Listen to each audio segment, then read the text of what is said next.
মাত্র 7 ঘন্টা। হ্যাঁ, ইসরায়েল বলছে মাত্র 7 ঘন্টা সময় পেলেই তারা এমন হামলা চালাতে পারবে যা পুরো মধ্যপ্রাচ্য কাঁপিয়ে দেবে। কথাটি শুধু হুমকি নয়, এর পেছনে রয়েছে হাইপার রেজিনেন্স সুগঠিত এয়ারফোর্স এবং বাস্তব ভিত্তিক মিলিটারি স্ট্র্যাটেজি। কিন্তু প্রশ্ন হলো, যদি ইসরায়েল এই হামলা চালায় তবে ইরান কতটা প্রস্তুত? তারা কি প্রতিরোধ করতে পারবে?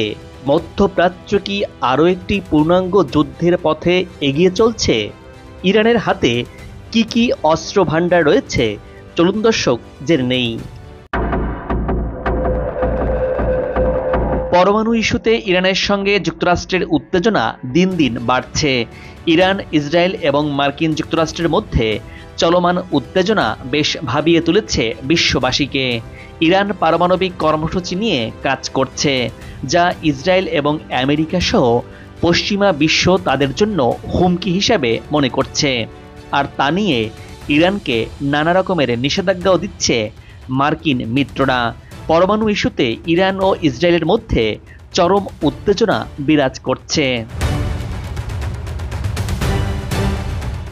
এতে করে সরাসরি যুদ্ধের সম্ভাবনাও তৈরি হয়েছে, কেননা মার্কিন যুক্তরাষ্ট্র তো এরই মধ্যে ইসরায়েলকে আশকারা দিয়ে ইরানকে নানাভাবে হুমকি ধামকি দিয়ে চলছে। এরই মধ্যে মধ্যপ্রাচ্যে মার্কিন ঘাঁটিগুলোতে বিপুল সংখ্যক সেনা, বোমারু, বিমানসহ যুদ্ধ সরঞ্জাম মোতায়েন করেছে পেন্টাগন। এ নিয়ে খোদ ইরানও বেশ সতর্ক। এ নিয়ে দেশটির সামরিক শক্তি বাড়িয়ে চলছে। ইরান নিজের সামরিক শক্তি বাড়াতে কাজ করছে, একের পর এক নতুন নতুন মিসাইল তৈরি করছে। সেই বহরে রয়েছে দূরপাল্লার সব ক্ষেপণাস্ত্র। ইরানের সামরিক যন্ত্রে যুক্ত হয়েছে অত্যাধুনিক প্রযুক্তির সব ড্রোন। এরই মধ্যে দুনিয়া জুড়ে সাড়া ফেলেছে এসব ড্রোন। মার্কিন নিষেধাজ্ঞার মধ্য দিয়েই সামরিক শক্তি বাড়াচ্ছে ইরান। এতে করে ঘুম হারাম হয়েছে মার্কিন যুক্তরাষ্ট্রের মিত্র দেশ ইসরায়েল সহ পশ্চিমাদের। আগুনকে যদি বারবার উস্কে দেয়া হয়, একসময় তা পরিণত হয় দাবানলে। ঠিক সেভাবেই ক্রমাগত চাপ, নিষেধাজ্ঞা, সামরিক হুমকিতে জ্বলে উঠছে ইরান। শুধু হুঁশিয়ারি নয়, এবার আসছে প্রত্যাঘাত, যার নাম অপারেশন ট্রু প্রমিস 3। এটা কোনো কল্পনা নয়, বরং বাস্তব যুদ্ধের ঘণ্টা। ইসরায়েল ভেবেছিল চাপে পড়ে থাকবে ইরান, আর যুক্তরাষ্ট্র ভেবেছিল নিষেধাজ্ঞা দিয়ে সব থামিয়ে দিবে। আজকের ইরান আর আগের ইরানের মধ্যে রয়েছে বিস্তর ফারাক। যে দেশটি একসময় মাছ ধরার নৌকা চালাতে পারত না, তারা এখন শুধু প্রতিরোধ নয়, বরং প্রস্তুতি নিচ্ছে প্রতিশোধের। চিহ্নিত করছে লক্ষ্যবস্তু আর মজুত করছে অস্ত্র। কিন্তু প্রশ্ন হলো, ইরানের এই অপারেশন ট্রু প্রমিস 3 আসলে কি, কবে, কোথায় এবং কাদের বিরুদ্ধে চালাবে এই ভয়ানক সামরিক অভিযান? আর এর ফলে কি সরাসরি যুদ্ধ বাঁধবে ইসরায়েল যুক্তরাষ্ট্র বনাম ইরান, হিজবুল্লাহ আর হুতিদের মধ্যে? চলতি বছরের মে মাসে মার্কিন যুক্তরাষ্ট্র নতুন করে নিষেধাজ্ঞা দিয়েছে ইরানের ওপর। তাদের অভিযোগ, ইরান নতুন করে ব্যালিস্টিক মিসাইল তৈরি করছে। কিন্তু যুক্তরাষ্ট্রের নিষেধাজ্ঞার পর কি থেমে গেছে ইরান? না, বরং তারা এগিয়ে চলছে দুর্বার গতিতে।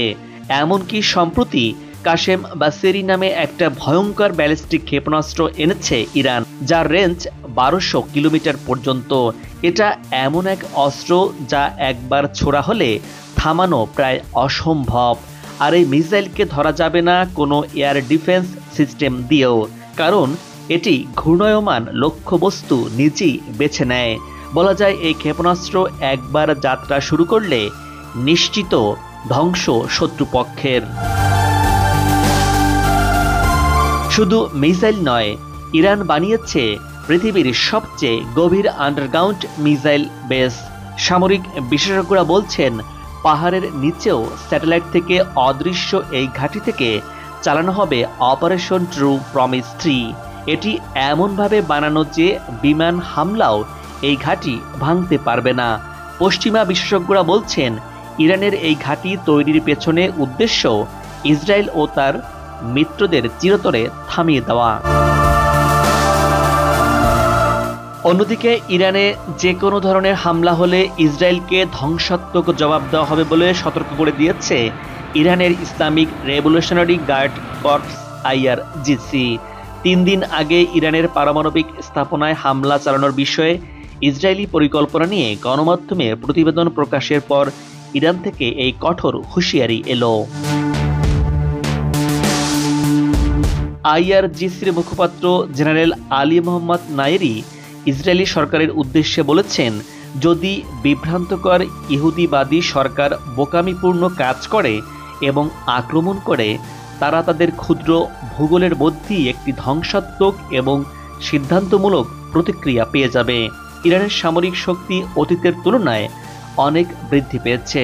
IRGCর মুখপাত্র বলেছেন, ইসরায়েলকে নিশ্চিহ্ন করা না পর্যন্ত বিশ্ব ও এই অঞ্চলে স্থিতিশীলতা ফিরে আসবে না। অপরদিকে ইরানের সশস্ত্র বাহিনীর প্রধান মেজর জেনারেল মোহাম্মদ বাঘেরি বলেছেন, দেশের সশস্ত্র বাহিনী প্রস্তুতির শীর্ষ পর্যায়ে রয়েছে। ইরানি সামরিক বাহিনী তাদের স্তর অনুসারে আনুপাতিকভাবে যে কোনো হুমকির জবাব দিতে প্রস্তুত রয়েছে। মধ্যপ্রাচ্যে চলমান উত্তেজনাপূর্ণ পরিস্থিতির মধ্যেই একের পর এক উচ্চ ক্ষমতা সম্পন্ন সমরাস্ত্র, ক্ষেপণাস্ত্র, ড্রোন ও যুদ্ধ জাহাজ উন্মোচন করে চলেছে ইরান। এরই ধারাবাহিকতায় দেশটি এবার উচ্চ গতির নৌযান উন্মোচন করেছে, যা বিধ্বংসী যুদ্ধ জাহাজ মোকাবেলার জন্য উন্নত ক্রুজ ক্ষেপণাস্ত্র বহন করতে সক্ষম।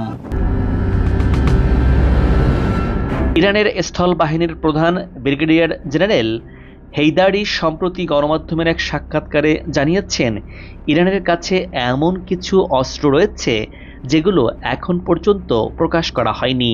এসব অস্ত্রকে অতি গোপন বলেও দাবি করেন তিনি। গণমাধ্যমকে তিনি জানিয়েছেন, এসব অস্ত্র দেখতে সাধারণ অস্ত্রের মতোই, তবে এতে যুক্ত হয়েছে কৃত্রিম বুদ্ধিমত্তা প্রযুক্তি। এর ফলে এসব অস্ত্র স্বয়ংক্রিয়ভাবে চিন্তা করতে পারে, লক্ষ্য নির্ধারণ করতে পারে, এমনকি সিদ্ধান্ত নিতে পারে। ইরাক ইরান যুদ্ধের পর থেকে ইরানের সেনাবাহিনী একেবারে বদলে গেছে বলে দাবি করেন তিনি। আগের দিনের ধীর সাদামাটা বাহিনী এখন আর নেই। এখন আধুনিক আর দ্রুতগতির বাহিনীতে পরিণত হয়েছে ইরান। সেনারা এখন যে কোনো সময় যে কোনো জায়গায় পৌঁছাতে পারে, দ্রুত হামলা চালাতে পারে এবং জরুরি পরিস্থিতিতে কাজ করতে পারে বলেও জানান তিনি। আধুনিক প্রশিক্ষণে সেনাবাহিনী যেমন বদলে গেছে, তেমনি প্রযুক্তির মাধ্যমে ইরানের অস্ত্রের ধরনও পাল্টেছে। আর এতেই খেল দেখাতে শুরু করেছে ইরান, যা ইসরায়েল, মার্কিন যুক্তরাষ্ট্র সহ পশ্চিমা বিশ্বকে কাঁপন ধরিয়ে দিয়েছে। এবার ইরানের আকাশে ঢুকলি সর্বনাশ। ইরানের আকাশসীমা এখন শত্রুদের জন্য নতুন এক মৃত্যু ফাঁদ। ইরানের আকাশে শত্রু ঢুকলি সাথে সাথে ধ্বংস। আর এমনটাই হুঁশিয়ারি দিয়েছেন ইরানের সেনাপ্রধান মেজর জেনারেল মোহাম্মদ বাঘেরি। তেহরানে এক উচ্চ পর্যায়ের সামরিক বৈঠকের পর হঠাৎই আগুনজরা হুঁশিয়ারি দিল ইরানের সেনাপ্রধান। বললেন, ইরানের আকাশ সীমা লঙ্ঘন করলে তার মূল্য দিতে হবে চরম, যার কল্পনাও কেউ করতে পারবে না। বাঘেরির এই মন্তব্য মধ্যপ্রাচ্যে চলমান উত্তেজনার মধ্যে নতুন মাত্রা যোগ করেছে, যেখানে ইরানের সীমান্ত ঘিরে বেড়েই চলছে পশ্চিমা সামরিক তৎপরতা। ইরানের chief of staff major general Mohammad Hossain বাঘেরি স্পষ্ট ভাষায় বলছেন, শত্রুরা যদি ইরানের আকাশে ঢোকার দুঃসাহস করে, তবে তারা এমন ক্ষতির শিকার হবে যা কল্পনার বাহিরে। ইরানের chief of staff major general Mohammad Hossain বাঘেরি জানিয়েছেন, ইরানের আকাশ প্রতিরক্ষা এখন আগের চেয়ে কয়েক গুণ বেশি শক্তিশালী এবং শত্রু শনাক্ত এবং প্রতিরোধের সক্ষমতা এক বিপজ্জনক মাত্রায় পৌঁছেছে। মেজর জেনারেল বাঘেরির ভাষায়, শত্রুদের অনুপ্রবেশ শনাক্ত, ট্রাক এবং ধ্বংস করার সক্ষমতা এখন আগের তুলনায় 3 গুণ বেশি। তিনি দাবি করেছেন, ইরানের এয়ার ডিফেন্স ইউনিটগুলোতে এখন আগের চেয়ে 5 গুণ বেশি রাডার, মনিটরিং সিস্টেম ও শনাক্তকারী ডিভাইস মোতায়েন করা হয়েছে, যা আকাশে শত্রুর যে কোনো গতিবিধি একদম তাৎক্ষণিকভাবে শনাক্ত করতে পারে। বর্তমানে ইরানের সেনাবাহিনী পুরো দেশ জুড়ে নজরদারি চালাতে পারে। তাদের কাছে উন্নত ক্যামেরা, ড্রোন, স্যাটেলাইট প্রযুক্তি রয়েছে। সীমান্ত এলাকাগুলোতে মোতায়েন করা হয়েছে 10টি সামরিক ইউনিট। আর এসব ইউনিট একদিকে সীমান্ত নিরাপত্তা রক্ষা করছে, অন্যদিকে শত্রুর গতিবিধিও নজরে রাখছে। ইরান বলছে, এইসব ইউনিটের কাজ শুধু যুদ্ধ করা নয়, বরং যুদ্ধের আগেই বিপদ চিহ্নিত করা, সেই সাথে কৌশল তৈরি করা এবং সেইভাবে প্রস্তুত থাকাও তাদের অন্যতম কাজ। যদিও এর মানে এই নয় যে ইরান এখন পুরোপুরি নিরাপদ, তবে তারা এখন যে কোনো হুমকির বিরুদ্ধে প্রতিরোধ গড়তে প্রস্তুত বলে মনে করে ইরান। অর্থাৎ সামরিক শক্তির বিচারে ইরান বদলে গেছে, মার্কিনীদের চোখে চোখ রেখে কথা বলতে শিখে গেছে বলেও মনে করছেন ইরানের সমরবিদরা। এরই মধ্যে ইরান পূর্ব, পশ্চিম ও উপকূলীয় এলাকায় 3টি বড় সামরিক মহড়া চালিয়েছে। এই মহড়াগুলোর মাধ্যমে সেনাবাহিনীর প্রস্তুতি, সমন্বয় এবং প্রতিক্রিয়া দেখানো হয়েছে।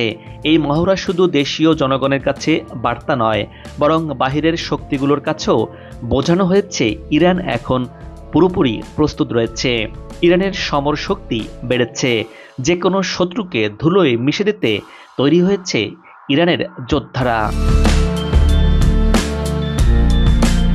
ইরান সামরিক শক্তি বাড়াতে যেভাবে একের পর এক নতুন অস্ত্র সামনে আনছে, তাতে করে আগামীতে কী ধরনের অস্ত্র নির্মাণের ঘোষণা দেয় দেশটি, তা দেখার বিষয় বলে মনে করছেন বিশেষজ্ঞরা। তারা বলছেন, যুক্তরাষ্ট্র ও ইরানের মধ্যে চলমান উত্তেজনা এখন নতুন মাত্রায় পৌঁছেছে। আর এই উত্তেজনার পারদ শেষ পর্যন্ত কোন দিকে গড়ায় তা হয়তো সময় বলে দেবে বলেই মনে করছেন তারা। সামরিক শক্তি বিশ্লেষকরা বলছেন, ইরান যেভাবে শক্তি অর্জন করছে তাতে করে ইসরায়েল সহ পশ্চিমা মিত্রদের ঘুম হারাম হওয়ার উপক্রম হয়েছে। দর্শক, এবার বিদায় নিচ্ছি। আগামীতে আবারও দেখা হবে নতুন কোনো ভিডিও চিত্র নিয়ে। ভিডিওটি ভালো লাগলে আপনার মূল্যবান মতামত জানিয়ে চ্যানেলটি সাবস্ক্রাইব করুন, ভিডিওটি শেয়ার করুন। ভালো থাকুন, নিরাপদে থাকুন এবং সাথেই থাকুন।